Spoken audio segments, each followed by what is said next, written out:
awal dulu 10 tahun yang lalu kalau waktu meminjam di bank itu kurang lebih 800 miliar lah pinjamannya. Kalau sekarang hampir mendekati Dipercaya oleh bank. Sekarang mendekati hampir 2T pinjamannya. Masuk. Untuk ekspor, kalau kita punya uang 10M jangan ekspor lah, Pak. Jadi bisa jadi di atas leher airnya nanti kan. Berarti bisa agui kita kan. nggak cukup 10M tuh. 100.000 entrepreneur itu kebetulan Bang Tuswandi, kita ikut sebagai mentornya di situ. Dan kita lihat itu output dari 100.000 entrepreneur itu dengan biaya yang cukup besar itu boleh dikatakan tidak ada sama sekali. Jadi hanya sebagai seremonial kegiatan. Berarti program yang apa namanya itu omon-omon kata orang sekarang? Ya omon-omon, dan ini bikin Pak Prabowo jadi gondok program-program seperti ini kan. Beliau telepon juga dengarnya Bapak Doni Oskaria kan. Ini kampungnya Pak Doni punya potensi yang luar biasa katanya kan.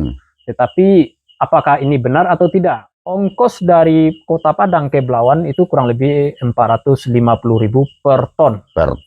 450.000 per ton. Dan itu rata-rata dari Sumatera Barat itu mengirim ke Belawan, Pelabuhan Belawan satu bulan itu untuk komoditas ekspor sampai dengan 200 kontainer ya, semua eksportir ya. 200 kontainer. Dari Sumbar, Kota Padang. Setiap minggu atau setiap bulan? Per bulan. 200 kontainer, dan tercatat, ini poinnya, tercatat sebagai hasil ekspor Sumatera Utara. Tidak hasil ekspor bumi Sumatera Barat yang sangat amazing itu. Betul, tidak. Top 100 channel emang tukang otak paten. Wahai wabarakatuh. Waalaikumsalam warahmatullahi wabarakatuh. Kembali setelah sekian lama hilang dari peredaran, Top 100 channel mengudara kembali. Malam ini dari siapa ini di pojok cornernya Kabupaten Bogor, kita kedatangan tamu yang merupakan talent muda dan hebat dari Sumatera Barat, tapi sudah menasional bahkan menginternasional. Marta Gunawan, saya biasa manggil dia Bos MG, yang merupakan pengusaha muda, sukses, Allahu Rabi, dan sangat-sangat berpotensi besar akan menguasai dunia ekspor komoditi di Republik ini ke belahan negara mana saja nantinya. Selamat malam Bung Marta. Selamat malam Abangda Tuswandi. Terima kasih sudah diundang ke acara podcastnya yang luar biasa ini. Top 100 channel. Top 100 channel yang ini akan mendunia juga. Nah, ini podcastnya bukan sembarang podcast. Tidak ada host.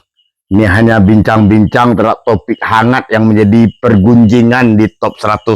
Sebuah WhatsApp orang awak yang luar biasa menggegerkan negeri. Dulu, sekarang masih sedikit-sedikit geger kita buatnya. Saya dengar-dengar top 100 ini berisikan orang-orang awak yang cukup memegang kendali baik di daerah maupun di nasional. Iya, luar biasa. Dan semuanya aktif. Sangat aktif. Bos MG. Dan itu ngeri itu. Kalau kita biarkan aja di WA itu bisa 1.000 komen atau sampai 10.000 komen dalam satu hari. Kadang-kadang membaca komennya kita juga ikut menggigil juga. Menggigil, kadang emosi juga, kadang tokok-tokok meja kita dibuatnya. Karena itulah top 100. Dan sekarang top 100 channel merupakan pembahasan yang sangat renyah, tapi bermakna dan berisi. Bagaimana kalau kita nonoh dulu kopi? Nonoh saja, Bos MG. Ini cuma berbincang-bincang. Tidak ada hostnya di sini. Kita bincang topik hangat yang dibahas. Ada sebuah topik yang menarik ini, Bos MG, dan sesuai juga dengan profesi Bos MG yang luar biasa sebagai eksportir. Orang bilang Sumbar itu miskin. Tapi dalam perbincangan kita beberapa hari ini, kita berkesimpulan Sumbar miskin bullshit. Ya kan? Sebenarnya Sumbar itu kaya. Sebenarnya luar biasa kayanya. Apakah betul tuh Bung MG? Kalau kita lihat dari perkembangan dunia ekonomi yang ada di Sumbar, Itu yang kami alami secara pribadi maupun sesuai dengan asosiasi kami yang ada, khususnya di Sumatera Barat ada namanya Asosiasi Eksportir Indonesia, ada lagi Asosiasi Pengusaha Indonesia. Ya, Apindo. Apindo di Sumatera Barat diketuai oleh Bu Rina Pangeran yang pemilik Hotel Pangeran. Kebetulan saya sebagai wakil di situ kan. Dan juga asosiasi eksportir. Kalau kita lihat potensi yang ada di Sumatera Barat, sebenarnya Sumatera Barat itu kaya. Kaya, tapi tidak terkelola. Kaya, tapi tidak terkelola. Tidak terkelola. Betul. Artinya si pengusaha sendiri itu iki-mekian. Betul. Dan kadang-kadang ada juga istilahnya balah buluh ya. Satu dinaikan, satu diinjak. Gawat itu.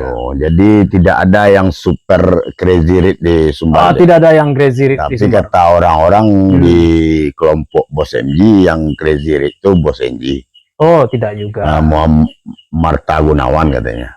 Kita kebetulan yang paling kecilnya kalau untuk di dunia ekspor, kita yang paling kecil. Kalau yang besar itu ada lagi teman yang satu eksportir kakao juga pinang.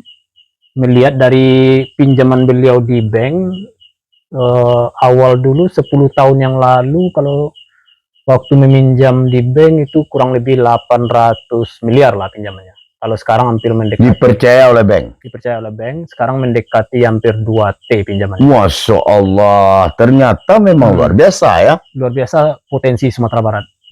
Dari potensi Sumbar ini, teman Marta Gunawan itu bisa menggaransikan usaha ekspornya ini ke bank, lalu dipercaya oleh bank, dikasih mungkin sekarang udah 2 triliun. Iya, betul. Nyeri sedap itu. Kalau Bos MJ, kabarnya sudah sampai 10M sebulannya. Kalau untuk ekspor, kalau kita punya uang 10M, jangan ekspor lah Pak. Jadi bisa jadi di atas leher airnya nanti kan. Berarti bisa agui kita kan. Nggak cukup 10M nggak cukup. Kalau untuk ekspansi untuk pasar internasional, ya kurang lebih harus kita miliki minimum itu 50M lah kan. Apa komoditi Sumbar yang unggulan itu, yang laris manis di luar negeri, pasar luar negeri? Sumbar itu bagaikan gadis umur 18 tahun di mata dunia. Masa sih? Seperti itulah kira-kira. Umur Sumbar yang orisinilnya diresmikan kemarin 80 tahun. Ya. Tetapi komoditinya dilirik oleh dunia itu bagaikan gadis umur 18 tahun lebih 1 hari. Karena 18 tahun nanti kena undang-undang perlindungan anak. Iya, betul. Nah, begitulah kira-kira. Ini enak ceritanya. Kita nono lagi kopinya. Silahkan. Ajar. Ini kan bincang-bincang top 100 channel sambil ngopi malam kita ini. Ini batanggang kita jadi nih kopi ini. Jantanya nanti ini sampai tahajud nih. Inilah Bos Marta Gunawan yang merangkak dari bawah hingga sekarang cukup luar biasa pencapaiannya. Dari nol mungkin. Dari min mungkin. Dari minus menjadi plus. Plus maksudnya gitu. Muda, masih muda.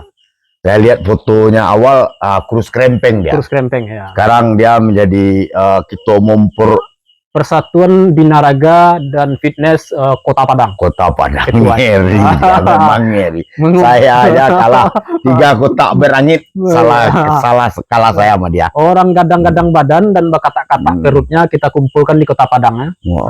Kita ketuai, begitulah kira-kira. Kembali ke komoditi tadi, Pak. Wanita seksi komoditi Sumbar itu di pasar luar negeri. Betul. Apa sih yang penyebabnya tidak termaksimalkan? Iya.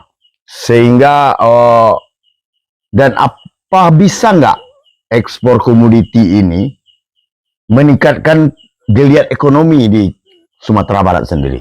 Oh, tentu bisa. Itu yang utama. Bahkan wakil gubernur dan gubernur kita yang periode sebelumnya itu mencanangkan 100.000 entrepreneur. 100.000 entrepreneur itu kebetulan Bang Tuswandi kita ikut sebagai mentornya di situ. Dan kita lihat itu output dari 100.000 entrepreneur itu dengan biaya yang cukup besar itu boleh dikatakan tidak ada sama sekali. Jadi hanya sebagai seremonial kegiatan. Berarti program yang apa namanya itu, omon-omon kata orang sekarang? Ya, omon-omon. Dan ini bikin Pak Prabowo jadi gondok program-program seperti ini kan. Cuma program omon-omon kan. Jadi kalau bisa potensi yang ada di Sumatera Barat itu supaya mendunia dikelola oleh orang yang betul-betul praktisi di dalam kan. Ya, diposisikan itu orang kan takut masuk ke dunia eksportir ini. Iya. Ya kan? Ya. Dia punya duit ini, Ya. punya modal, punya kapital, punya sumber daya manusia. Iya. Tapi ketika dia masuk, dia jadi takut. Iya. Karena penyebabnya sebagian orang bilang nggak punya network. Oke. Gitu. Ini gimana cara mentransfer yang Pak Marta Gunawan sudah dapat slotnya ini ke the next MG yang baru? Oke. Sebenarnya hal ini cukup mudah kalau mentoringnya itu betul-betul diberikan oleh praktisi. Seperti komoditas sekarang yang lagi membooming itu gambir. Gambir ini sehingga apa yang dikatakan oleh Menteri Pertanian tergelenjat dia ya. Tergelenjat Pak Menteri Pertanian ini, Pak Amran Sulaiman ini, sehingga dia tidak bisa tidur. Ya. Sempat beliau telepon juga dengarnya Bapak Doni Oskaria kan. Ini kampungnya Pak Doni punya potensi yang luar biasa katanya. Tetapi apakah ini benar atau tidak? Jadi data dari penelitian pihak kampus itu harus dielaborasi atau disinergikan fakta lapangan dengan praktisi eksportirnya. Iya. Gambir itu tetap ke satu negara.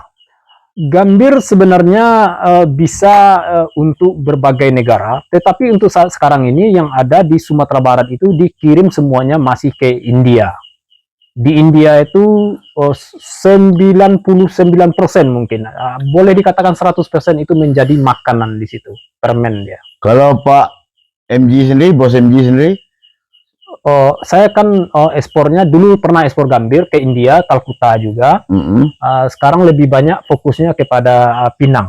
Pinang. Iya. Pinang ini mendominan dari hasil dari bumi dari Sumatera Barat atau udah banyak masuk dari daerah di luar Sumbar? Awalnya kita dominan di Sumatera Barat, tapi melihat permintaan yang ada di luar negeri, di India, Middle East, Timur Tengah, Dubai, Iran, Pakistan, Bangladesh, Nepal, semua negara-negara Asia Selatan, akhirnya kita coba ekspansi ke Kalimantan, Sulawesi, dan beberapa dari daerah Pulau Jawa juga. Jadi sudah boleh dikatakan perusahaan kita menampung dari seluruh Indonesia. Berarti hasil Pinang Sumatera Barat sendiri belum memenuhi kebutuhan permintaan pasar dunia? Tentu tidak memenuhi, karena India itu permintaannya satu tahun itu kurang lebih 400.000 ton. 400.000 ton berarti 400 juta kilo permintaannya. Itu tidak terpenuhi oleh Sumatera Barat sendiri. Tapi potensi paling banyak itu ya termasuk Sumatera Barat, di samping Riau dan Jambi. Bos kumpulkan seluruh pinang dari luar Sumbar itu di Padang? Di Padang. Lalu disortir lagi atau dibuang manain? Yang sederhananya adalah dikeringkan. Setelah dikeringkan itu terus kita polis, kalau istilah kerennya di bleaching ya. Dikilean. Dikilean, terus buang abunya itu, bleaching itu buang abu, packaging, terus baru kita kirim pakai truk. Di sini titik masalahnya Bang Tuswandi. Artinya ada kos besar lagi di darat. Ada kos besar sebelum lagi. Laut. Sebelum laut. Nah, di sini titik masalahnya. Apa masalahnya?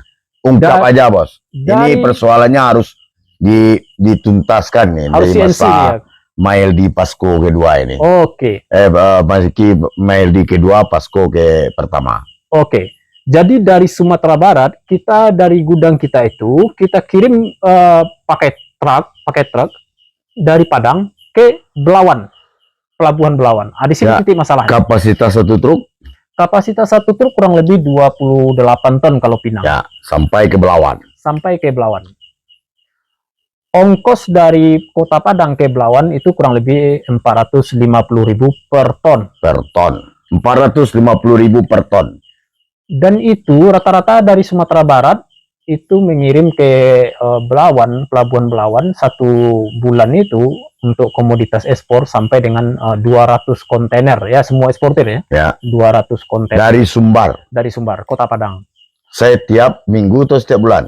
Per bulan. Per bulan. 200 kontainer dan tercatat, ini poinnya, tercatat sebagai hasil ekspor Sumatera Utara. Oh, tidak hasil ekspor bumi Sumatera Barat tidak, yang tidak.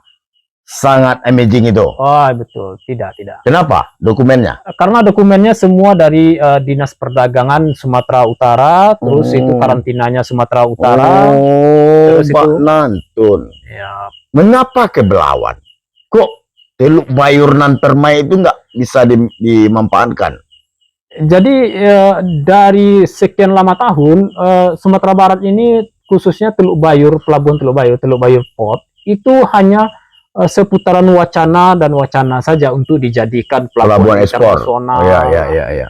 Dan itu tidak bergerak sama sekali. Kami dulu waktu di Kadin, kebetulan waktu Pak Haji Ramal Saleh sebagai Ketua Kadin, saya juga Wakil Ketua Umum untuk wilayah Sumatera Barat, sudah mendatangkan konsulat dari India, pergi ke Pelabuhan Teluk Bayur, agar Pelabuhan Teluk Bayur bisa mengcover ekspor dari Sumatera Barat langsung ke India, kan? Padahal lebih dekat, kan? Lebih dekat. Tetapi itu tidak bisa tembus oleh mungkin stakeholder yang ada. Kita tidak mau menyebutkan itu Pak Gubernur atau siapalah, kan? Tapi kekurangan daripada networking mereka untuk menjangkau hal itu. Sehingga Pelabuhan Teluk Bayur tidak bisa direct ke negara tujuan. Akhirnya transit ke Tanjung Priuk. Dari Tanjung Priuk nanti putar lagi ke Singapura. Dari Singapura baru ke negara tujuan. Jadi memakan biaya yang cukup besar dibanding dari Kota Padang langsung ke Belawan. Padang, Belawan, berlayarlah ke India. Berlayarlah ke negara tujuan. Dicap sebagai Penghasil ekspor pinangnya itu Sumatera Utara. Sumatera Utara. Betapa pedisnya kita Sumatera Barat yang tumbuh pinang dikelola oleh pengusaha Sumatera Barat sendiri, lalu dikirim ke Belawan, ternyata tidak ada embel-embel Sumatera Barat. Begitu benarlah komoditi Sumatera Barat yang ekspornya tidak melewati Teluk Bayur. PAD-nya, misalnya izin ini kan ada administrasi biaya resminya, kan? Iya, dan itu masuk ke Sumatera Utara. Kita kirim ke rekening pelayaran, pelayaran nanti setor ke pihak kayak Disperinda, bagi hasilnya ya. Iya, CO, Certificate of Origin, itu semua kan masuk banyak Sumatera Utara, kan? Memang cukup sudahlah kita ini jadinya, kan begitu. Iya, Bos. Begitulah kira-kira. Nah, selama melakoni eksportir dengan anggaplah sebagai eksportir muda gitu kan, Sumatera Barat, itu penghargaan dari pemerintah provinsi sendiri kepada pengusaha seperti Bos MG gimana?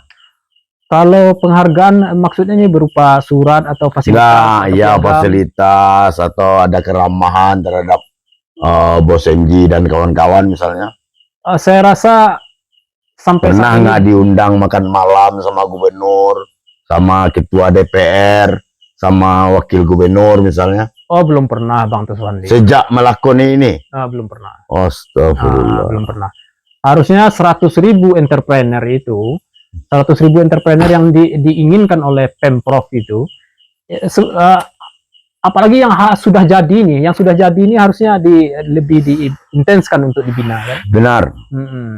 Karena melahirkan lebih sulit daripada menjaganya. Betul. Ya kan? Betul. Nah, kenyataannya sekarang Bos Marta Gunawan sudah ada usaha, ada ekspor rutin, dan ada serapan tenaga kerjanya. Betul. Dan berapa multiplier efek dari usaha yang Bos MG lakukan. Betul. Kita berharap kedepannya juga Pemprov untuk mensupport usaha-usaha yang ada di Sumatera Barat, khususnya eksportir lah, kan, eksportir. Karena filosofinya atau poinnya untuk ekspor itu, Bang Tuswandi, kita jualan satu botol aqua mungkin keuntungannya 10% juga. 10% ya, taruhlah 2.000 rupiah modal, terus kita jual misalkan 10% keuntungan, dapat untungan 200 rupiah. Tapi lakunya atau terjual dalam satu kedai itu bisa jadi 1 dus 1 hari dengan keuntungan kecil. Sama persis dengan ekspor, keuntungan mungkin 10% atau 5% juga kan. Tetapi kita memberikan kebutuhan satu negara. Nah, di sana perbedaannya kan. Jadi satu negara itu kebutuhannya mungkin taruh contohnya tadi air mineral, kita kedai 1 kardus, satu negara tentu 100 kontainer kan gitu, 200 kontainer jadinya karena kebutuhan satu negara yang kita penuhi. Artinya bagi Sumatera Barat sendiri komoditi seperti pinang, seperti kakao yang light ekspor itu, ya kan? Harusnya pemerintah Provinsi Sumatera Barat memberikan endorse yang luar biasa harusnya kan? Harusnya. Memberdayakan petaninya sehingga tidak terjadi, jangan banyak pula pinang yang Bos MG dapatkan dari luar Sumbar daripada Sumbar sendiri. Betul.